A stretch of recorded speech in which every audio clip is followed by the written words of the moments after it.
So you remember those weird animal drawings that were circulating around the internet a couple of years ago? The hauntingly disturbing depictions of wacky, quirky animals? I have yet to come across something this unnerving at the real, actual pet hospital that I work at. Anyway, the person who made that has a show out on Netflix called Centaurworld.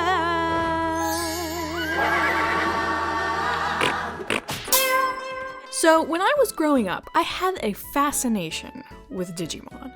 I loved these cute, colorful animals, but I loved them even more when shit got dark. This, with Skull Greymon, literally life-changing. Like, I'm not joking, I literally vowed that day to never do anything to force anyone to do anything they didn't want to ever again. So when I saw the trailer for Centaurworld, I flipped shit. A delightful, colorful creation with singing and rainbows juxtaposed to pure existential despair? Yes, let me get a cup of this trauma juice.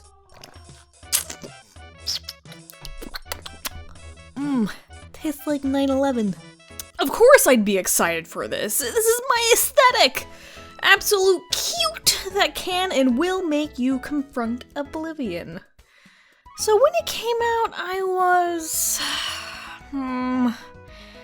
feeling like I had just gotten out of a race car going 110 on Old Sylvan Pass, slowing down just briefly enough to look at the majesty, and the driver steering with their ass cheeks for some reason, using the mirror to navigate, and for some reason, accelerating into every curve. Like, let me show you some clips that demonstrate this. Not lamenting, I'm just venting, I'm not sad. I am fine. Sparkle blinkies fill the world with glitter. This handsome for 8 seconds. Stretchy necktie. Yeah, she also said that she needed to get back to some sort of war that she was in the middle of. This girl is super fancy. She sings, she stretchy dances. Her magic's so inspiring.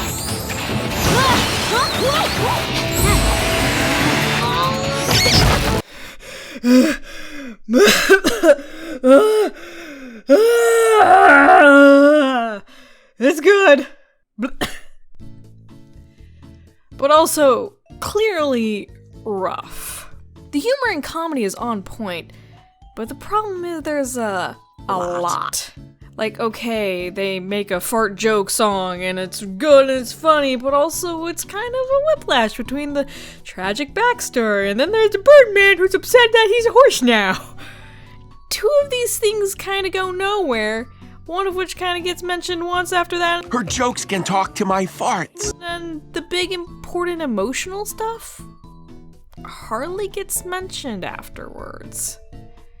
Like, yeah, this is a turning point where the characters understand where everyone else is coming from, but, you know, you got your A plot, you got your B plot, and for some reason there's a C plot that you keep switching between like you're a 12-year-old watching midday television. And then it hit me. You get feathers in weird places. Oh, this is a show for kids! Seriously, if this show came out when I was a kid, I'd be enamored. The quick pace and the color and the fantastic animation? I would be obsessed, watching it constantly, over and over, and not getting anything out of it because it was going by so fast. What this show really needs is less jokes. It's like cakes. I could make any dang cake I wanted to. Big, gaudy, flavor blasted. But what if I have to transport it somewhere? I'd have to make it fit in a box and cut out all the extra bits that I can do without to make it fit. Centaurworld is basically a delicious boxed cake with such an inordinate amount of sprinkles that you worry if there's a cake underneath. The problem isn't that Centaurworld didn't have more episodes. It's that with the episodes it has, it chose to tell a clip show comedy musical. Yeah, of course, Centaurworld could have used some more episodes to foreshadow the Nowhere King, provide backstory on the war, explain just a little bit of the weird purple hair wizard lady stuff. Or maybe they could have just, like, taken it slow. Had the characters, bond a tiny bit. Maybe give some characterization. And give us a little bit of breathing room. But also, they could have done that in the 10 episodes they were given. Heck, the whole story could have been cut down to maybe like 3 episodes if you were really desperate and hated jokes. But what was done with these episodes that they were given was shove as many jokes and songs as possible. And that's Centaurworld's tragic flaw, that there are so many jokes that the story tends to take a back seat. It's like if the Looney Tunes had to deal with the existential horror of unbecoming. Might be interesting, but it's just gonna be mostly slapstick and references. Centaurworld is Space Jam for My Little Pony. Change my fucking mind! I know this joke where the goldfish bird centaur with only 2 feet makes a reference to a 90s sitcom that the kids will only get as a reference because their parents laugh at it. It goes by in a split second, so it doesn't actually take that much time. Let me just toss this out there. What if it just didn't make it to the episode, though? Look, okay, I really did actually love all the jokes in Centaurworld. They're all great. They all land. They're all wonderful. It just sucks that there's too many of them. Like, what was up with Comfortable Doug? There was this whole song and dance about this guy who had 0 consequence to the plot. Regardless, I could wax all day about the importance of timing. I will forever be haunted by those who came before me, huh? Okay, so let's talk about that animation. God, it's gorgeous. It's like if James Baxter was hired to direct the animation for, like, The Littlest Pet Shop. I mean, if nothing else, watch this show just for the visuals. Like, obviously, there's a lot of motion going on in these scenes. Everyone is going 200 miles per hour at all times. But God, is it a fucking spectacle. The colors are gorgeous, and they always use them excellently. The emotions portrayed and implied weights are expertly done.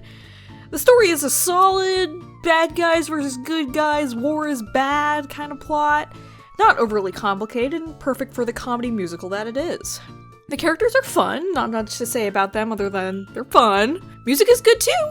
Not much to say about that other than all the songs are relevant and push the story along. But the visuals, the music, the plot, that's not what makes Centaurworld special. That would be its underlying theme. That it's all about trauma. There's plenty of kids shows that have traumatic things happen in them, but nothing quite like this. There's a difficult balance for creators of children's media to show something traumatic without actually traumatizing your audience. A very simple way to do this is to not show the traumatic event and instead show its aftermath and the look on people's faces as they experience it. Centaurworld does that, but it also has built this brilliantly traumatic experience for the protagonist with rainbows.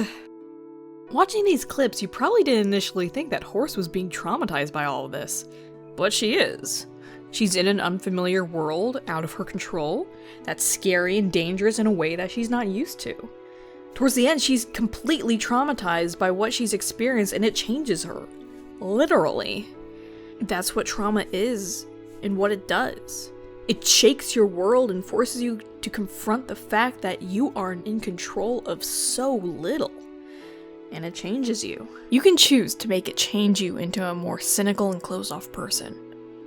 Or you can choose to make yourself kinder as a result, using this bad experience to help others.